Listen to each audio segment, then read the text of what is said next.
泰国旅居以后呢，最冲击小 F 的有哪几点？第4点呢，对旅居泰国快6年的小 F 来说，冲击是最大的，影响呢也是最深远的。不知道你看完这支影片同意不同意呢？老规矩，个人观点无有相左，请遵照你自己的观点就好。第一个，卫生状况。之前呢，小 F 有很多的影片跟大家提到过，去一个地方不要被外在的这个华丽所迷惑，而是呢要钻到小小的地方，比如山里面的居民人家的厕所呀，绿皮火车上的洗手间呀，去看一看，去闻一闻，再有街头烧烤的路边摊呀，去瞅瞅地上的卫生状况。反正小 F 是被震撼到了，你有没有？我不知道，凡事皆需要亲自体验，实践出真知嘛。第2点，道路平整。之前在小 F 的观念里面是，除了咱大中国的基建举世无双，谦虚一点，至少也是世界前3吧。但一直跟随小 F 视频的你，看到小 F 在山里面骑行呀，然后你们也会发现这些道路，尤其是大山里面的乡村道路，几乎小 F 没有见过限高或者是限宽的马路牙子。除了有一些通往山顶的土路呢，是自己村里面或者是个人修建的以外呢，其余的路段呢，对自驾或者是骑行爱好者都特别的友好，更别说把车当成脚来使的泰国本地人了。第3，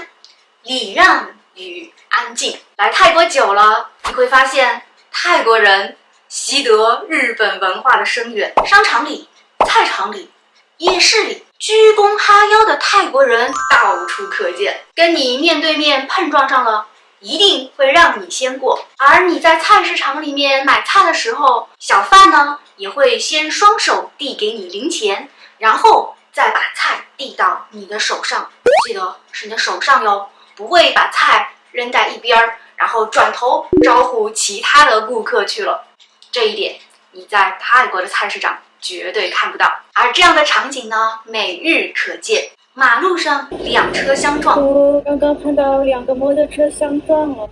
然后后面的那个翻车的摩托车赶紧去看前面翻车的摩托车，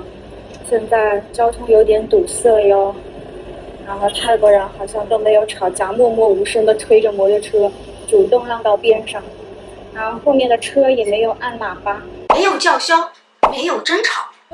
一切都在平静之中，有商有量，互相打个招呼，然后就走了，好像没啥问题哦。刚开始小 F 咋都想不明白，这是发生交通事故了吗？人和人脸上没有任何的不满和戾气，彼此还笑呵呵的。你扶我的摩托车，我问你有没有受伤，或者有人在旁边打电话等待交警，一切都是安安静静，感觉这画面也太美好了吧。有的时候真的会怀疑一下自己的眼睛，不是亲力所见，真的很难相信。第4个，国际多元化。我知道你们又有人会杠了，国内的大城市不都有外国人吗？是的，遇见不同的肤色、不同的种族、说不同语言的人，的确算是一个表面上的国际多元化。但就小 F 的亲身经历，10几年前在上海接触到的外国人，90%以上呢都是被派驻到中国当 CEO、当总顾问、当技术指导等，白天呢都是穿着西装、打着领带的一群上班族，而少部分呢是来自大学里全脱产学习中文的留学生。也许那个时候小 F 的视野真的不够开阔，来了泰国以后呢，除了能看到每天忙工作、忙生活的这一个群体以外，还能遇见一些人，他们跟我一样，在外人眼里，在异国也是个外来人，说着自小习惯的语言，但不同之处是，他们不以社会生存规则为标准，不只为面包而低头，每天活得像蜜蜂一样忙碌。在他们的气场里，我看到的是一种自在、一种笃定。那是对于刚来泰国才1年多，又从小在传统社会家庭成长的小 F 来说，这是怎样的一个颠覆？以前的认知停留在物竞天择、适者生存，克己奉公、甘于奉献，明哲保身、枪打出头鸟，可能是好奇心和探索性的驱使，让我想要打破早已习惯的生活方式也好，思维模式也好，我开始用眼睛去看，去观察，去接触，也去网上寻求不同的答案。这里小 F 要插播一句啊，当你在网上去搜索一种你想要了解的信息时，千万不要只用一种你习惯的语言，多用一些世界官方语言，英语，或者是一个你从来没有接触过的语种去搜索这样的信息，这样你所得到的答案呢，一定是会突破你所认知的局限的。从文明的演进来讲，人类之所以进步，是因为每一代人都不太听上一代人的话，科学的进步就基于此。具体到社会层面，进步往往是从反对和批评声中开始的。想想自己，从小也有着叛逆型的人格，只不过很多时候被你们懂的这个大环境、大集体意识给压制住了。从历史来看，古代中国有着非常老气的社会，它强调人的成熟，但又将成熟等同于与社会妥协。比如一个年轻人通过父母包办婚姻，娶了一个从未见过的女人，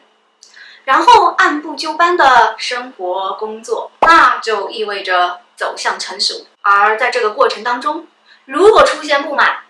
那就是离经叛道。个人的喜好和需求在这种模式生活里是微不足道的，不管你的性格、爱好、特长、心理需求是怎样，都必须走入那个成熟的套路里。而年少时的叛逆期，多数情况只不过是孩子自己有主见了，不再怎么听大人的话了。这种老气有它合理的一面，因为它是最稳妥、最安全、风险系数最低，能让一个人不成为异类。当然，它的不合理也很明显，几天几夜可能也说不完，但是基于趋利原则，它会成为我们大多数家庭的选择。小 F 就是这样跌跌撞撞的一路走来，经历过不受人待见的职场和人生体验。因此呢，去看看外面的世界，不是走马观花，也不是打卡拍照，换一个陌生环境，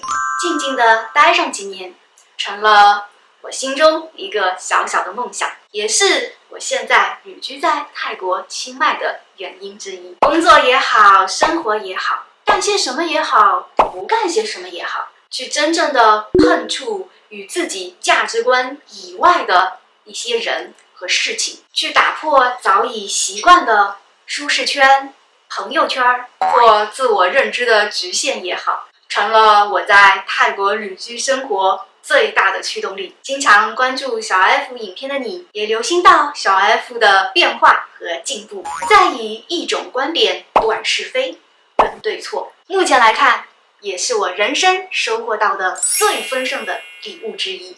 苏格拉底说，认识你自己。来到异国旅居的这一段时间，让我找到了自己，连接上了内在，观察当地人也好，探索不熟悉的文化也好。当你想通了，活明白了，这也是在小 F 的视频底下留言最多，也是让小 F 最开心的评论。活明白了，想通了，一定会全面的体验自己内心的复杂性，探索所有的可能性。人活一辈子，是不是要多尝试一些活法呢？关注、点赞小 F 的影片哟，我们下支影片见，拜拜。